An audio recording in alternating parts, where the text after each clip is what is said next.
Welcome to episode 7 of HAMBASSADORS, our show that takes you behind the scenes of the Between Two Beers podcast. How are we doing, Shay? Good. First HAMBASSADORS episode from Hamilton.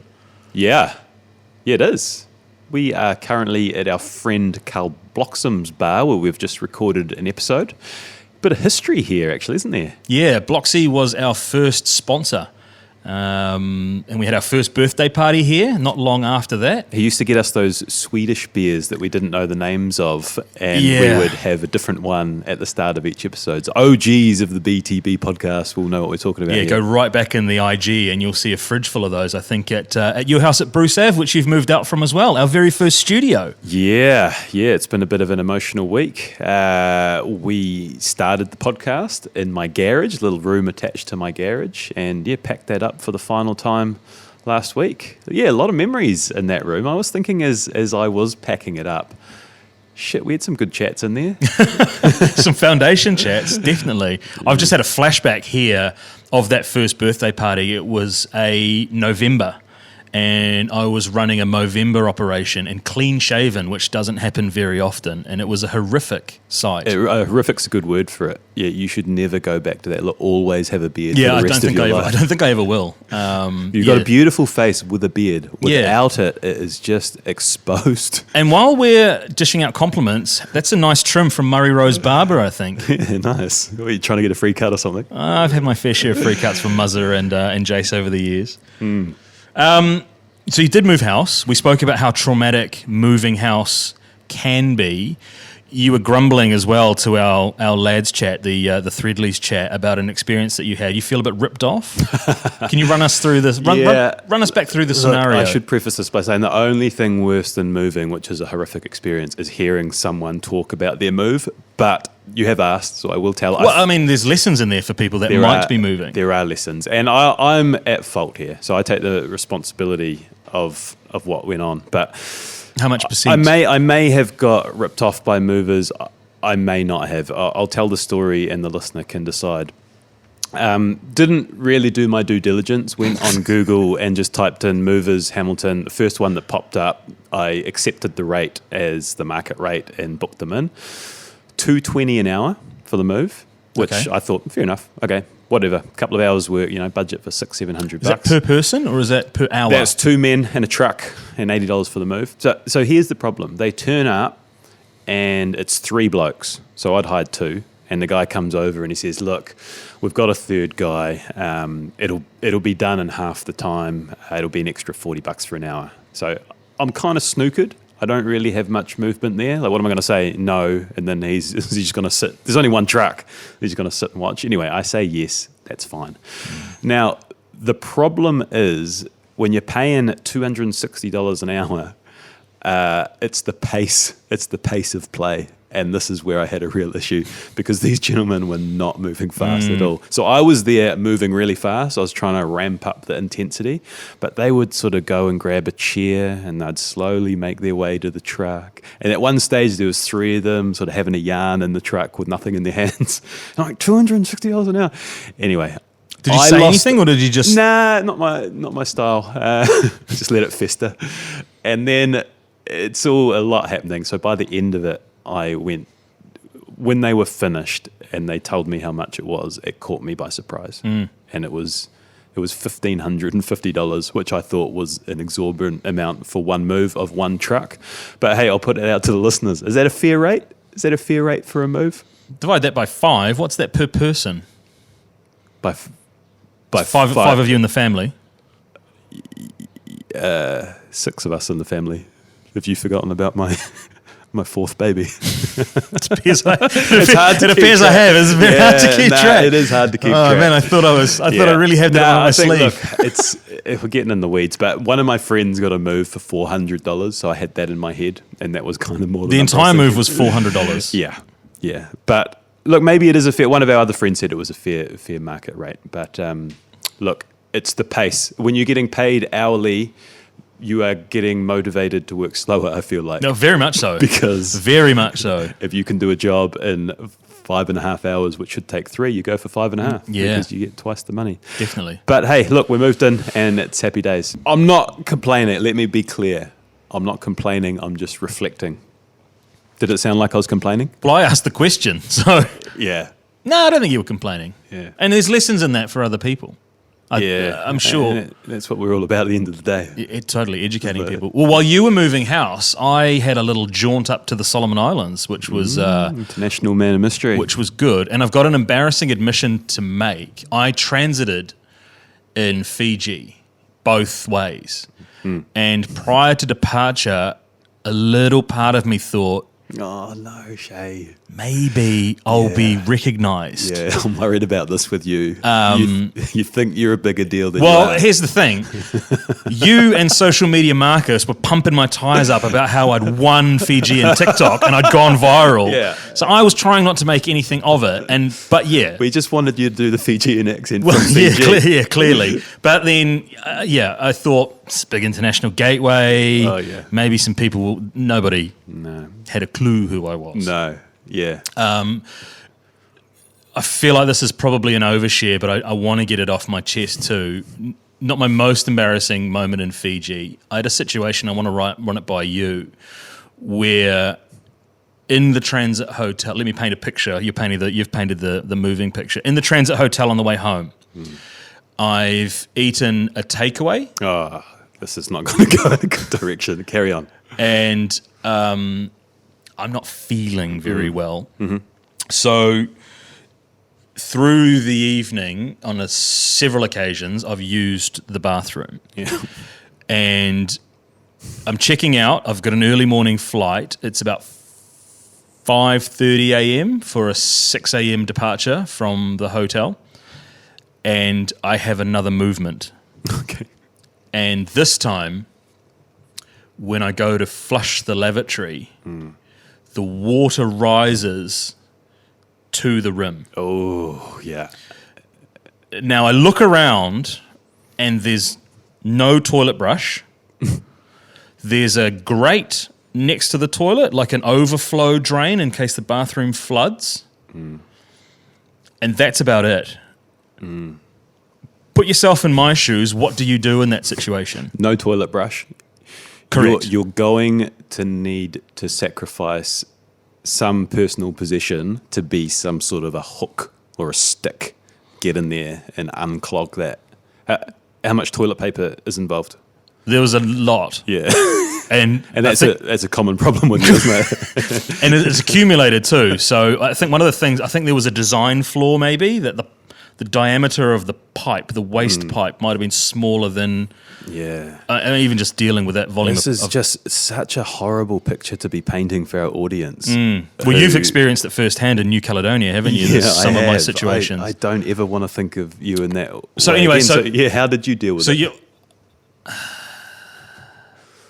embarrassingly, I closed the lid No. and checked Hit out. and run. Yeah. I thought You're about... a bad man. There will be people listening from that hotel. Well, they won't apparently because nobody knows who I am in Fiji.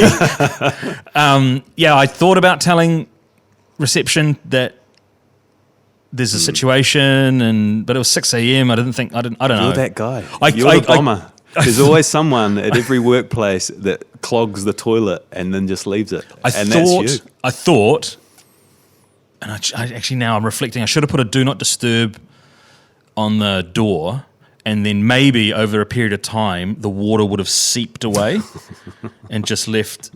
Anyway, it's graphic and it's embarrassing. Let's get out of there. Let's go to the fun bag. Yeah, Let's what a share that was. Let's go to the fun bag. And first question comes from friend of the show, Joel McMullen. I'm always curious what the chat is like once the microphones are turned off. What happens directly after you record an ep? Yeah, we've got a bit of a process. You always say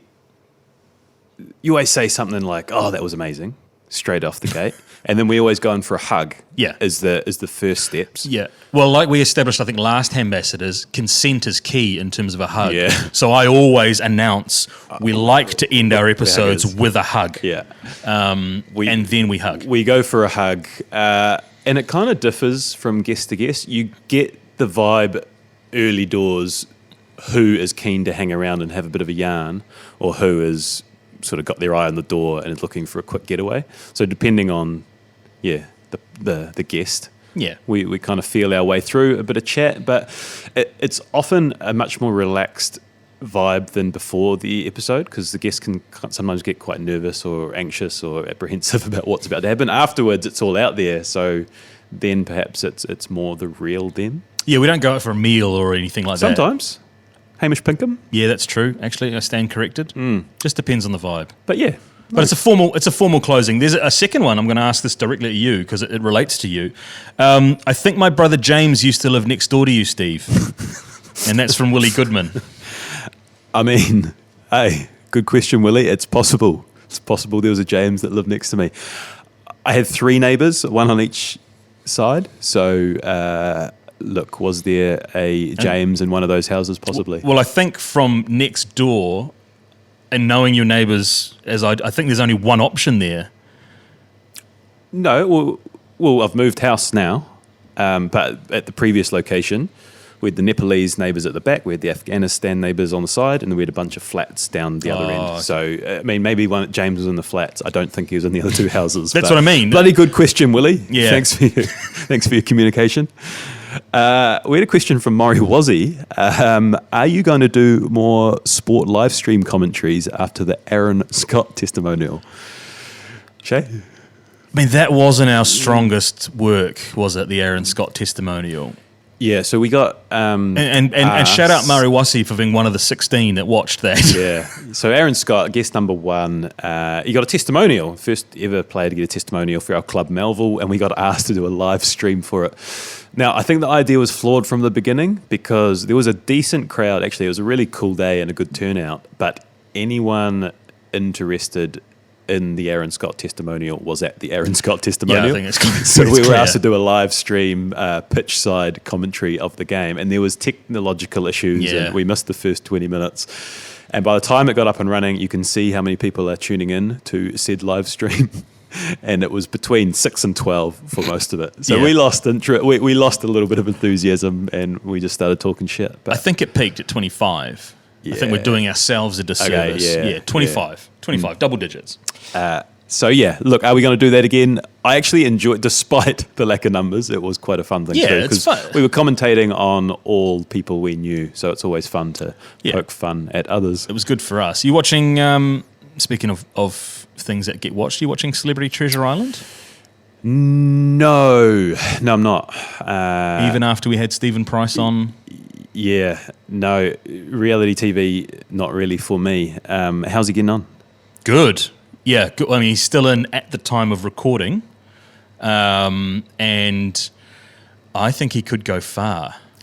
So I had a theory about this. So Steve Price was suggested to us by one of the publicists at TVNZ, and I always wondered, like, when they're pushing a guest for a long-form interview, does that mean they're going further in the show? Oh, yeah. You know, did he go on to win it? Sort of thinking, shit, we need to get his story out there. Well, it's a good point because there was a lot of media that day. I think Matilda Green was in studio. I saw Megan Alatini as well, but they were only radio kind of flash interviews. Yeah, didn't get that. Only the winners come on between 2 beers. It's my theory. Prediction. Stevie Price is going to take it out. What a big man too. Yeah. So yeah, just reflecting on that episode, awesome episode, but a huge slab of a man, 6'4", just a brick wall. Yeah, that after interview hug it's a lot to get around, isn't it? It is. It's a big man, big presence, gentle and thoughtful guy, which kind of contrasts the huge size of him. Like, I love that sort of contrast. And there's so much love out there for Pricey. Like, we've had such great feedback from that episode. I think, one, because of the legend he was on the field and all he achieved over the years, but equally as important is the way he injected himself into the New Zealand community and his time at Waipu and his stuff he did off the field and at Mags. And people love the Wars. Don't forget, people love the Wars. Yeah, there's so much love out there for that team. It just seems like everyone who came across him loved the guy. And we got some really cool feedback. We got his daughter, and who was it, Michael Witt, sending some stuff to him? Yeah, his daughter Casey said it was really nice to hear Dad talking about us like that. And then Michael Witt, who was a teammate during his time at the Warriors as well, who lives in Australia, which is great that I guess we're getting out of New Zealand as well for some of the apps to non-New Zealanders. Yeah, Woody's comment was cool. And again, like we talked... You mates, are you? Yeah, I'm Woody. Me and Woody, we go back a while. You just asked if he was his teammate, and now you've nicknamed him? Unbelievable. No, what Woody said was he knew Steve's dad had passed, but he didn't know it was suicide. And those sort of conversations, those pointed differences where he is able to...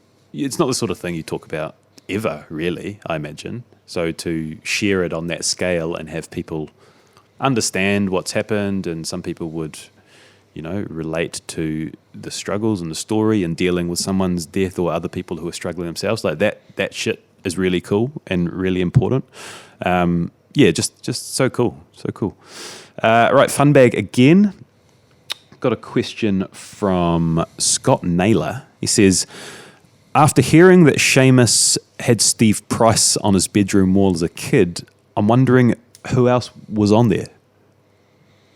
It's a good question, Scott. Little timeline discrepancy. I was a man in his late 20s, early 30s when I had Stephen Price on my wall. A full-grown adult. I was a full-grown man. Yeah. I did have, I think that the story I retold was I was big into the Winner's Bible, which spoke about having visual representations of people that you want to aspire to be like. So I had Stephen Price. I also had Kevin Durant. Oh, yeah. Basketballer. There's a backstory behind why he wears the number on his jersey, which you can Google and find out. Maybe we'll drop it in HAMBASSADORS as an explanation. Hot tease, bro. Tease that one. And Richie McCaw. And his one was just keep getting up. And that was kind of a good mantra for my life for a little while. I don't imagine, as a father probably of two by your late 20s, early 30s, you had too many posters of people on your wall. But growing up, did you get into the poster situation? Yeah, bit of an eclectic mix on the Holloway bedroom wall. Do you remember the FHM magazine? Yes. We familiar with this? Oh, yes. Yeah.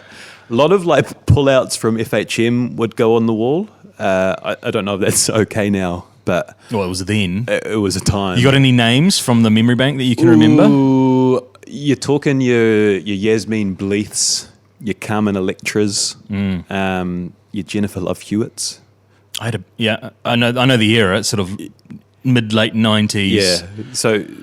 I had a big soft spot while we're throwing names out for Jenny McCarthy. Jenny McCarthy. Did she go crazy anti-vax, sort of fall off the... Possibly. Off the side of the planet a little bit.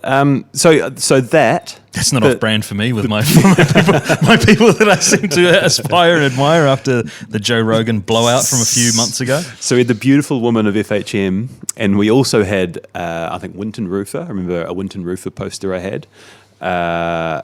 Les Ferdinand, who's a name people probably won't know, a former English footballer, Queen's Park Rangers legend. It was my team as a kid. My dad, so we're talking late 90s here, superimposed a picture of me wearing my QPR shirt in the background of a Les Ferdinand photo, and had it laminated on my wall, which took up pride of place, which is a really weird thing to do in retrospect, but quite cutting edge at the time.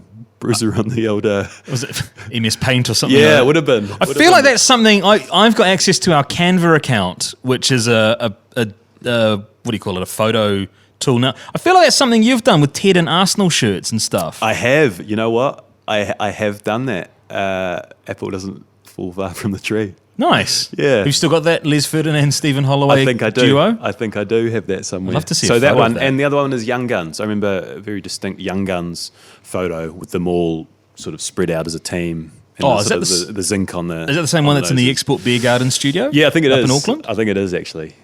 So yeah, quite a combo. This is boring as batshit for other people, but there's a real anomaly, like a cricketer on that Young Guns poster, that I think people look at the name and go, who the hell is that guy? Challenge to anyone out there who's got that Young Guns poster to name that player. Okay, we're really targeting a very small... Nah, but it's engagement. It's engagement, and that's what we're about. It's engagement. You never know what happens out there in the universe. People are going to love this. Fun bag again. Timing was pretty good with the Jack Tame release, fellas. That's from one W. Peters. Re-release time. Yeah. Interesting timeline on that. So we'd made a decision a while ago to re-release Jack Tame ep, one of my favorite eps, and we're finding that when we re-release these eps, they actually have huge download numbers because we have this new audience that haven't gone into the back catalogue. So we sort of want to profile some of our better yarns from over a year ago. And it just so happened that Jack did one of his brilliant Q&A interviews with Winston Peters the day before this episode was released. And in it, he used a lot of the techniques he spoke about in our ep. And Winston Peters is renowned for... Is what? Is known... Renowned? You okay, man? Nah, it's been a long day. He is known for his hostile interview strategies and how, when getting questioned on things he perhaps doesn't want to answer, he tries to shift the interviewer or uses tactics to sort of push them off track. And Jack, in our podcast, was talking about the advice he'd have where don't follow the breadcrumbs, just stay in the moment, keep asking him the question. And there was about 3 really combative moments in that. Go and watch it, TVNZ Q&A. Incredible art of the interview where he had him on the hook and he wouldn't let him off, and it just turned into sort of insults and threats by the end, I think. But yeah, Jack is, in my opinion, the best political interviewer in the country, and to hear his whole journey and his experiences of getting to where he was great timing, because I think he's hot property right now. He is so hot right now. On our radar, stuff that we've done recently, we went on a public speaking, well, it's not a course, we had a critique of our public speaking recently, which was, I don't know how you found it, we haven't spoken about it since we did it.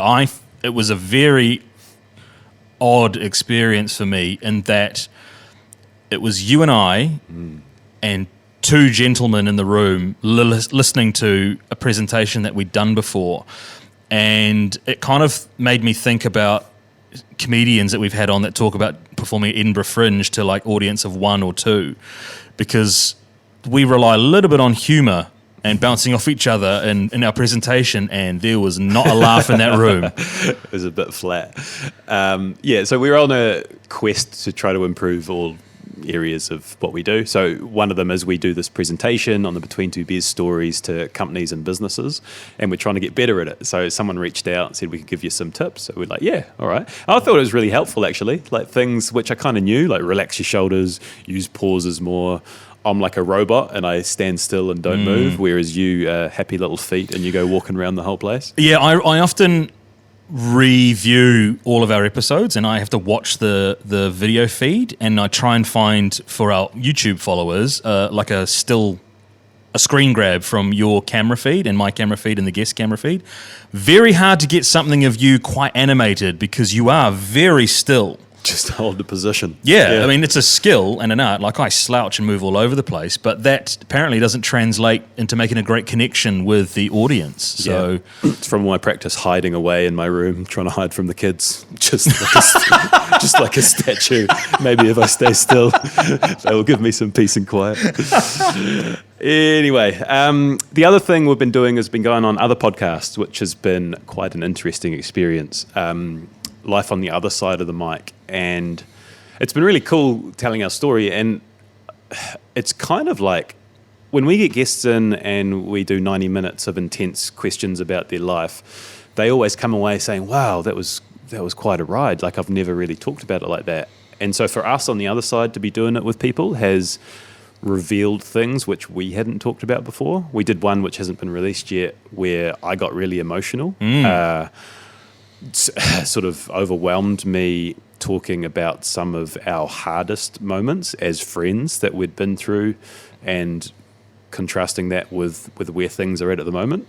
And I was starting to tell the story, and it just took over a bit like that Miyamoto episode. I was like, shit, can't put those tears back in the closet. It was an interesting experience for me because it was about me from your perspective, and I kind of I don't know if I'd blocked it out, or there were elements of it that I don't even recall. So yeah, it really was. We've had guests come away going, that was a really cathartic experience. It was, and I probably for 24, maybe 36 hours went into this kind of weird, reflective period of where I have been in the past and yeah, where I am now. So yeah, it was interesting to have the shoe on the other foot, and I definitely have more of an appreciation for what our guests come into, and when they say things like, oh, they're a bit intimidated or nervous about coming in to an episode, because I certainly was unsure about where the conversation was going to go, kind of so used to our own method of being very clear on what we're going to talk about or what the areas are. It was a little bit disarming to be on the other side of the microphone, but great as well. Yeah, I found I didn't know what was going to come out of my mouth. Yeah, exactly that. Like we're so sort of know where things are going to go. And when I start talking about stuff I know very well because it's myself, I'm like, shit, what am I saying here? I'm going to start crying. Yeah, but it was a little bit like the public speaking yesterday, because I like to ad-lib. But then when I do ad-lib, it's just a constant stream of thought, which is where our public speaking kind of gurus were saying, no, you got to take pauses in there. And I realized, well, I don't take pauses, because if I pause, then I have to think, and then I stop talking and I'm out of flow. Yeah, you don't do well inside your head. And I don't. I don't like feeling like I know what I'm going to say, but I also make it up as I go along, as I just did then. So yeah, keep an eye out. Those haven't been released yet, so we're not going to say where they're coming out from, but we'll let you know on our socials when they do.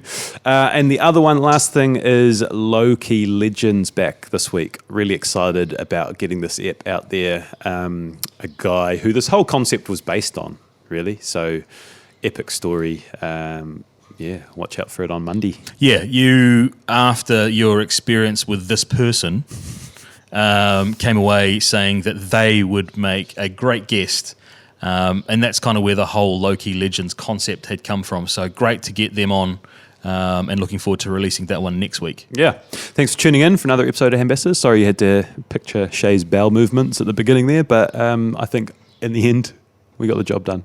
Yeah, we're all learning. See you next time. See you guys. Enjoy.